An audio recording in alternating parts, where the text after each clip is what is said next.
Really quick, everybody, this entire video will be timestamped, so if you don't want to watch the whole thing and just get straight into a different fight, please check the pinned comment or the little red bar right down below you. Again, this entire video will be timestamped, and I'd appreciate you guys watching whatever part you like. If you're sticking around, guys, hello, everybody, and welcome back to another video. If you are new here, my name is Kyle. I am your guy with too many YouTube channels, and welcome back to my UFC 290 reaction video. We're going to go through every single fight. I'm going to talk about what happened in this fight because there have been some incredible surprises and there's been some fights that kind of went as expected. It was a really strong card. Let's start off with the first fight. The first fight and this is the problem, okay, because I was going to this fight, I was very confident in a lot of fights in this card, and we have the first fight in Kirk and Esteban. Now, I was very high on Esteban. I was like, okay, he should be able to win this fight, and I actually placed a bet on this fight. I was like, okay, you know what, I like the idea of him over Kirk, and I was really worried at the beginning, but then Esteban took over in this in the later rounds, and I was like, man, this guy, he could be a problem later on in the division. I'm very excited to see him perform again. Kirk also looked good too. That was a very good fight. And then we have the really quick fight in Shannon versus Jesus Aguilar, where Aguilar, oh my god, got the crazy KO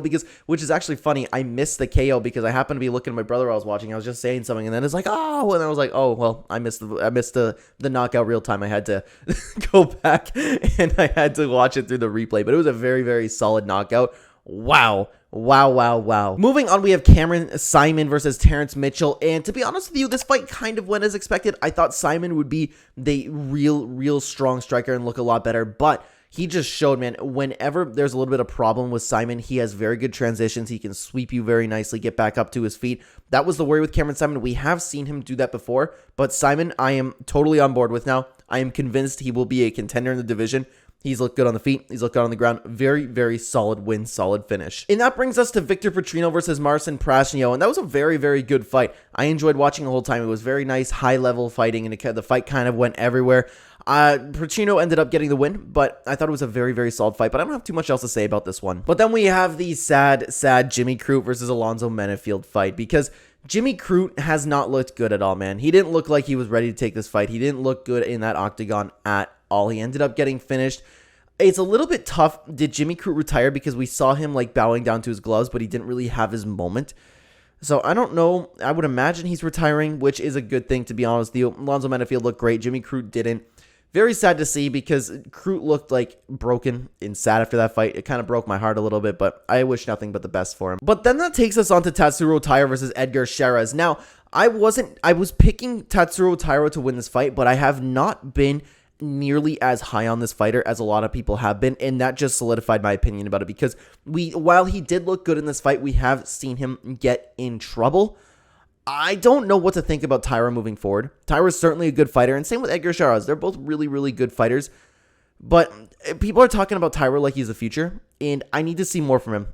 What I've seen from that fight, I'm not overly convinced, but it was a very interesting fight. I love watching both these guys fight, and I enjoyed myself. But that takes us on to Robbie Lawler versus Niko Price. I was absolutely shocked that Robbie Lawler won this fight. Very nice to see because Robbie Lawler is one of my favorite fighters. I absolutely loved the retirement they gave Robbie Lawler. They put in the nice highlight video for him, and it was nice seeing his reaction. He was crying a little bit. Wonderful way to go out. I thought Robbie Lawler was going to be one of those fighters to go out on a very bad note because he did not look the same fighter that he once was, but he came in, hit Niko Price with a perfect uppercut, put him out. I'm shocked that happened, but I'm very happy it happened. I'm very happy that Robbie Lawler won. Got that he retired the way a lot of fighters don't get to retire, and I can't express my happiness enough. That was really beautiful to see from Robbie Lawler. And that takes us to Bo Nickal versus Val Woodburn. Now, this is a fight where I didn't really know what to expect. I would imagine Bo Nickal would come in and do what he did with the wrestling, but I wasn't high on Bo Nickal at all. I wasn't convinced of him. Oh my god, he looked good in the striking. He actually finished him on the feet. I was like, dude, this guy might actually be a little bit of the future because he looked good, but the problem is he came in on a guy with absolutely no notice. You know what I mean? So how much can we really take away from that win? But I have become a huge fan of Bo Nickal over the entire week. Watching him on Bedded, watching him in the press conference. I really like this guy. I really like the person he is. I will be cheering for him from this point forward. And that takes us to another fight in like Robbie Lawler versus Niko Price. I was absolutely shocked. Dan Hooker versus Jalen Turner. Oh my god, I cannot believe that Jalen Turner did not absolutely destroy this guy. Dan Hooker looked like the Dan Hooker we've seen before the Dustin Poirier fight. He came in, had no problem putting on a war, had very good striking. I don't take it away from Jalen Turner's skill set at all. I just think Dan Hooker was on and he looked great. I am shocked that he lost his fight. That is crazy that Jallanter, I don't know what to think about it, man. I was watching this and I was like, oh my God, but it was a really good fight. I'm happy to see it either way. I couldn't believe it, man. I could not believe it. But speaking about unbelievable fights, and this one I wasn't shocked about. Actually, I'm very proud that I called this fight. I didn't call, like, Whittaker to win. Robert Whittaker versus Dricus du Plessis. Dricus finds a way to win this fight, and this is something that I was saying in the build-up.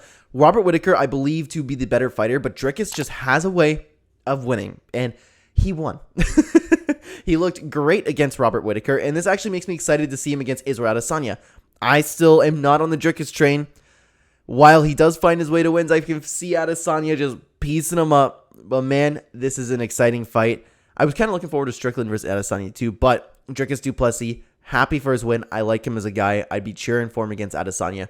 But Whittaker, man, it's always very sad to see. He is one of my favorite fighters of all time. I don't like seeing him lose. It hurts my heart, but Dricus, I'm very happy for. Then, in my opinion, we have one of the fight of the year contenders. This is the third fight between Brandon Moreno and Alexandre Pantoja. Man, was this a solid fight. Back and forth like crazy. Both fighters, I take absolutely nothing away from. Pantoja won the fight very clearly. One judge gave Moreno 4 rounds, which is ridiculous. I couldn't believe it. I was like, no way this is a split decision when they were doing it. But man, Pantoja looked fantastic. He went in there for the kill. I would really like to see Pantoja. I can't wait to see him fight again, man. But same with Moreno. Both fighters are always so exciting, man. Great fight. But that brings us to the main event in Alexander Volkanovski versus Yair Rodríguez. This fight went exactly as expected. Alexander Volkanovski, if you guys have been watching the channel, I believe he is the greatest fighter to ever come in the octagon. I believe he's the greatest fighter of all time. And this fight went exactly as expected. No matter, I didn't care what Yair brought to him. Volkanovski would eat the kicks. He would beat him up. Looked fantastic in this fight. Struggled a little bit. I believe it was in the 3rd round. But then, like, he just came in and clipped Yair and finished him. Craziness. It's absolute privilege to watch the greatness that Alexander Volkanovski brings to the octagon. I will pick him to win. Maybe he'll fight Islam again, but he did say he needed surgery, so who knows how he's going to come back from that. I hope everything's okay. I love watching Alex fight, man. Great win. But with that being said, guys, that is going to put an end to this video today. Thank you so much for watching. What did you think about the fights last night? Down below, there were a lot of crazy upsets. Like, oh my God, I don't even know what to think about these anymore. But next weekend's not going to be any better or this weekend, because the fights are so hard to predict. Later on today, we're going to be having a full card breakdown and prediction video for you. So stay tuned for that, and let me know what you thought down below, guys. Thank you so much for watching. If you'd like to continue watching the Clenbat channel, there'll be 2 videos on screen for you to check out right now. Check them out. I think they are pretty great. I will see you either there or in the next video, guys. Take care.